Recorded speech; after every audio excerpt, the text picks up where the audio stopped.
Okay, so this is a quick episode of the Place OS podcast. I am here with Caspian. Hello. Howdy, I'm Caspian. We're going to talk tech. We're going to get really tech. I find that in my meetings, I always have this phrase where I'm like, I'm going to get too technical for some and not technical enough for others. And I think that sort of word of warning is exactly what I'm going to say here, because we can get deep and alienate some of our audience, or we can only scratch the surface and people want us to go deeper. So what do you want to talk about? Well, I am probably the least client-facing member of the PlaySauce team. Which is perfect. Perfect. So I'm like, what about my job is accessible to our clients? Well, I guess I am informed by our company vision, and that's probably the most that I interact with clients. So it is my job to make our platform accessible from a developer standpoint, and that's not necessarily who our clients are. It's, I guess, the developers who respond to their own specifications. Let me take a step back.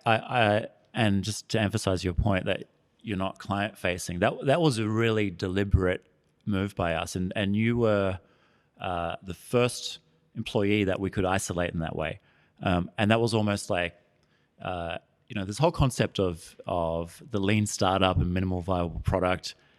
We essentially adopted that without realizing it when we started this company, but you end up getting stuck if you don't make a change, and you get stuck providing services, because if you're working directly with a customer, building a product in MVP format and getting their feedback and continue to build the product, it means you're customer facing, and at a certain point that doesn't scale.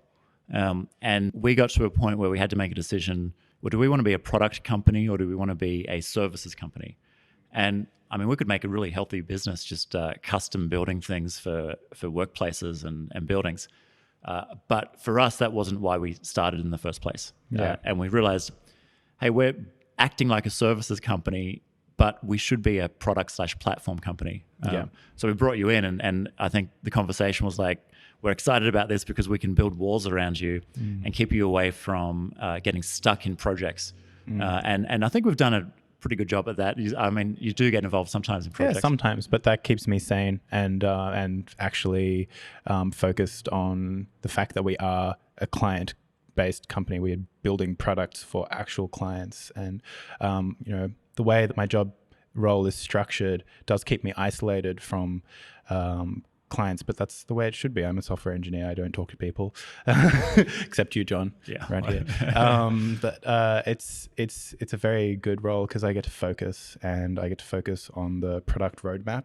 I get to build features that, I can see the company vision in each feature that I build, and that I see the value for our clients in our product roadmap, and it's all part of like an open source inspired workflow. In fact, all of our products are open source, and that's a big thing that attracts me to PlaySauce. And open source is incredibly well structured to create a democracy of the good idea. And I think that that's what we do at PlaySauce, is we try to have a roadmap that isn't inspired by client needs, but it's also very much informed by developer needs. And that's not just our developer needs, it's the needs of the implementers for our partners and clients. And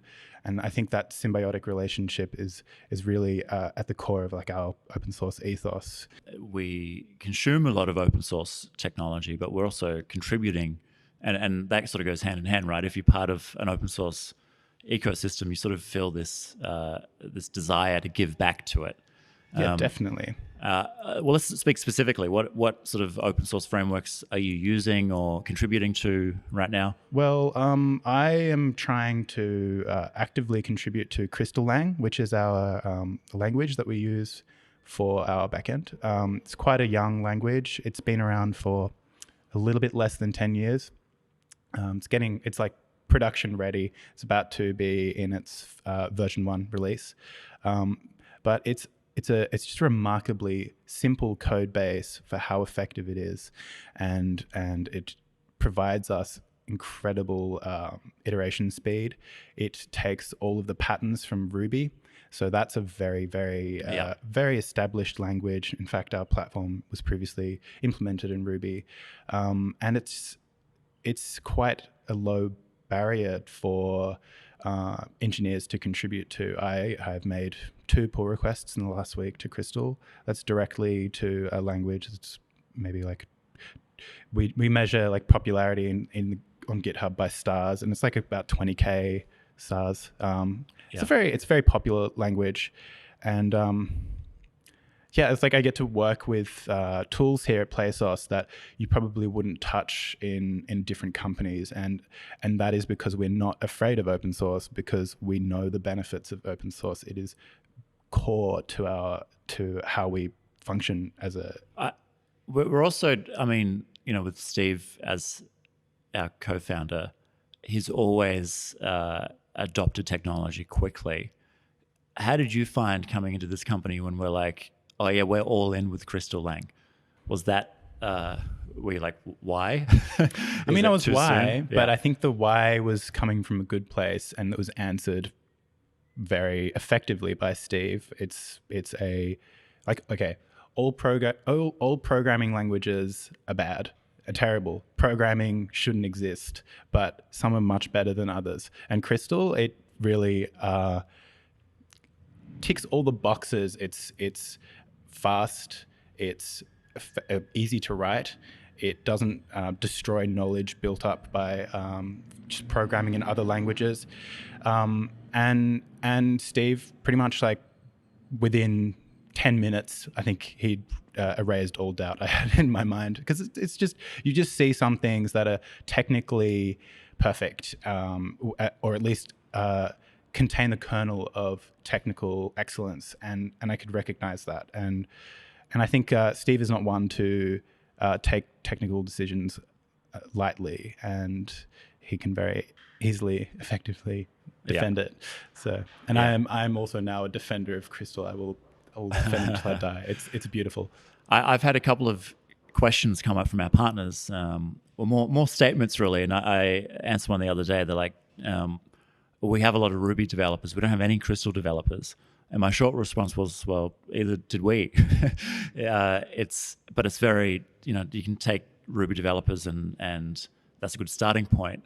Would one of the limitations be it's so new, there's not a lot of examples, there's not a lot of documentation? I think one of our recent sort of intern graduates, a junior developer now, mentioned that when she started here, this is Gab, when she started here, there wasn't a lot of examples of Crystal.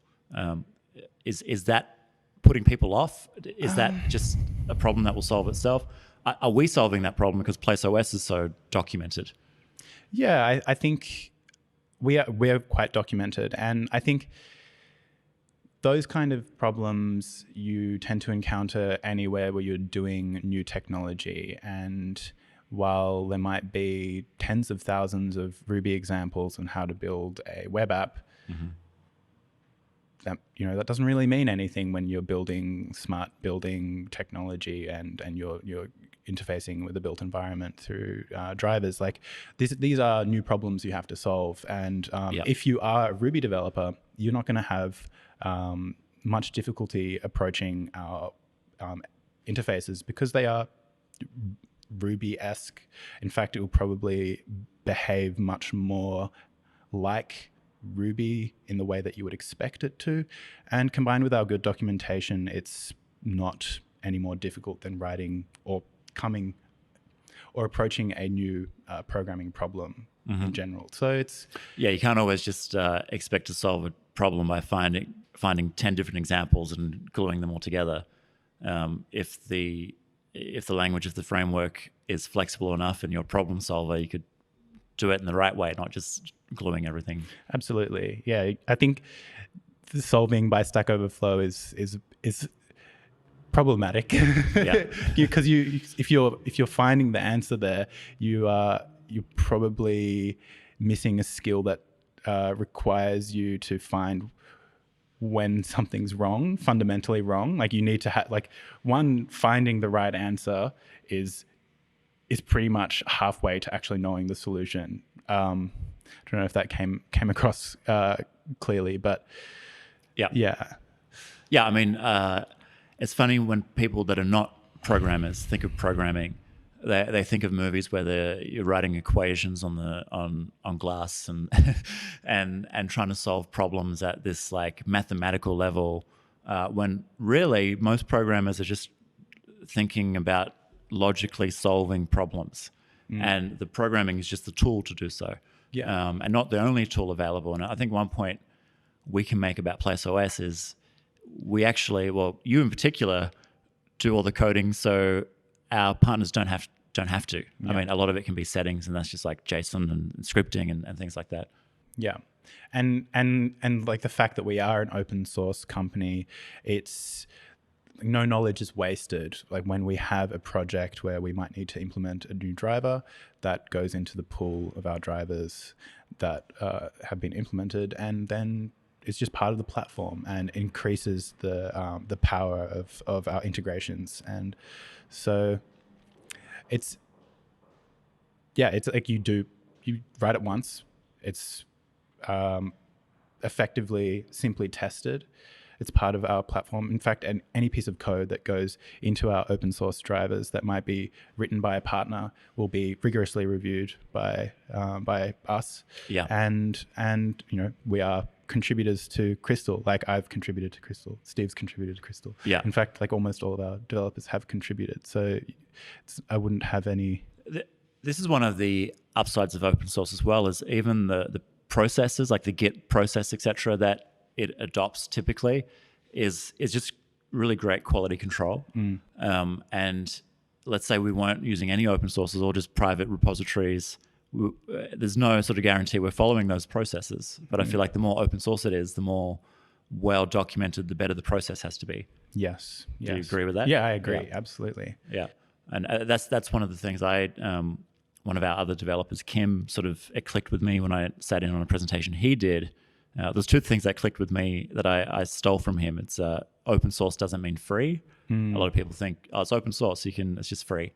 Yeah. No, it's more the IP is just treated differently, and it's just a more transparent method with multiple contributors building an ecosystem around it. But then this really well-defined process is what, I'm like, yeah, that's great. I'm glad we are an open source company with this process of transparency, quality control, the ability to have partners, branch from repositories, contribute their own thing, and it not affect anything we're doing unless we review it and want it to. Yes, absolutely. Yeah. It's very, very symbiotic and very productive as a way of thinking. Yeah. And imagine doing it any other way, I just would need so many more resources. And so one last thing I want to end on, you mentioned developing to our company vision. How are you getting that input, and what are you excited about? And what do you think our vision is? What is your vision? What are your goals developing for PlaceOS? Well, the main way we interact through it interact with the roadmap is via GitHub. We use issues, roadmaps, and we can organize how products will be rolled out via that. I've seen the shift in vision of PlaceOS towards becoming a strict product-based platform, and anything that enables that in terms of reproducibility and ease of deployment and just pure, regardless of client, but developer experience. This is mainly for our partners.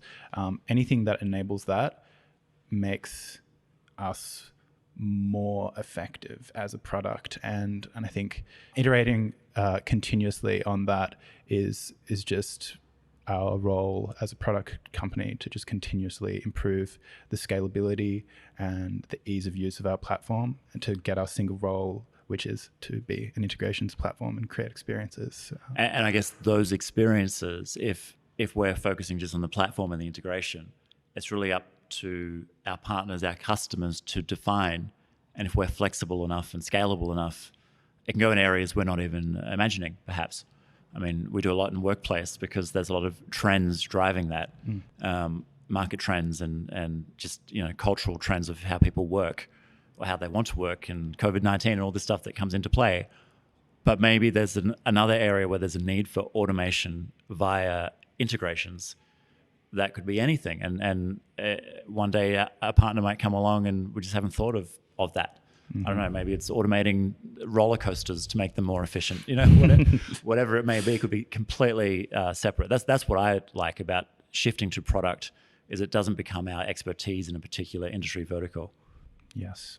I think a little sparkle in my eyes is smart cities, I think. Yeah. And I definitely see the concepts within our platform very transferable to the concepts of smart cities. And I think that's a little ache in my heart that I would love to fulfill. That's a big one because there's a technical element to it, silos and challenges to break through there, but there's also the process. How do you sell to a city? Yeah. And sell not just commercially. I mean, like sell the concept and the ideas. A workplace or a building is usually one owner, one landlord, one tenancy.